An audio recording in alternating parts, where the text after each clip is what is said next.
Selembar foto Profesor Tengku Nasrullah, pakar hukum pidana, bertebaran di media sosial. Captionnya cukup menggugah kesadaran publik. Pak Jokowi yang terhormat, tentu Bapak sayang negara. Berapa besar biaya yang telah dibuang oleh negara, waktu dan tenaga. Hanya persoalan ijazah Bapak, padahal Bapak bisa mempersingkat penyelesaiannya itu.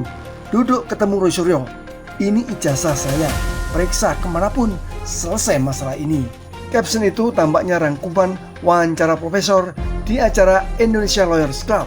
Sebuah pesan menyentuh siapapun yang membaca, terlebih bagi seorang negarawan. Apakah juga menyentuh hati seorang Jokowi? Yang jelas, kasus ijazah Jokowi telah mengaduk-aduk satu republik. Polisi yang dianggap para pengamat hukum tidak berwenang memeriksa legalitas ijazah bertindak melebihi wewenangnya. Dalam batas ini, penetapan 8 tersangka termasuk Roy Suryo mengundang simpati publik sebab mereka hanya menginginkan kejujuran seorang pemimpin terhadap legalitas akademiknya. Akhirnya, saya memutuskan untuk menjadi bagian kuasa hukum dalam kasus tersebut. Bukan hanya saya meyakini ada indikasi kriminalisasi dalam penanganan kasus itu, tetapi yang jauh lebih penting adalah bagaimana kita kemudian melihat kasus ini secara lebih substantif. Ini bukan hanya persoalan pidana, sebagaimana pasal-pasal yang dituduhkan. Lebih mendasar dari itu, ini adalah persoalan konstitusionalitas, bagaimana penegakan hukum harus merdeka dari berbagai kepentingan termasuk intervensi kekuasaan. Di negara sebagaimana Australia, alhamdulillah saya punya izin praktek bukan hanya di Indonesia tapi di Australia, sehingga bisa membandingkan penegakan hukum di dua negara.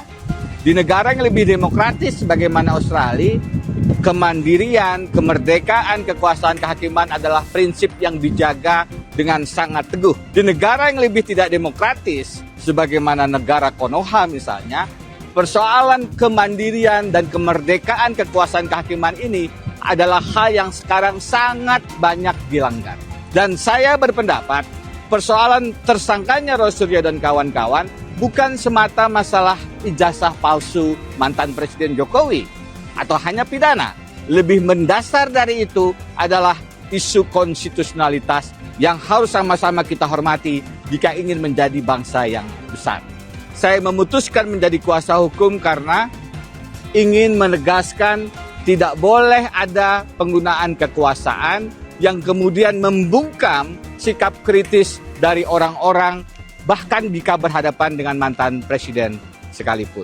Tata negara dan politik penegakan hukum adalah perspektif yang harus diletakkan sebagai pondasi dasar pada saat kita melihat dan menganalisis masalah ini.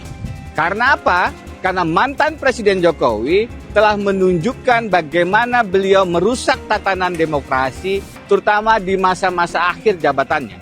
Cawe-cawe dalam Pilpres 2024. Kemudian adanya putusan 90 yang menjadikan Gibran memenuhi syarat sebagai calon wakil presiden adalah bentuk-bentuk pelanggaran konstitusi yang sekarang berlanjut dengan mentersangkakan warga negara yang bersikap kritis terkait dugaan ijazah palsunya. Karena itu, saya merasa wajib melakukan langkah advokasi hukum untuk menegaskan tidak boleh penggunaan kekuasaan atau siapapun yang merasa berkuasa menentukan arah penegakan hukum. Terlebih hukum pidana, hukum yang bisa membuat orang dipenjarakan, hukum yang bisa membatasi hak asasi manusia.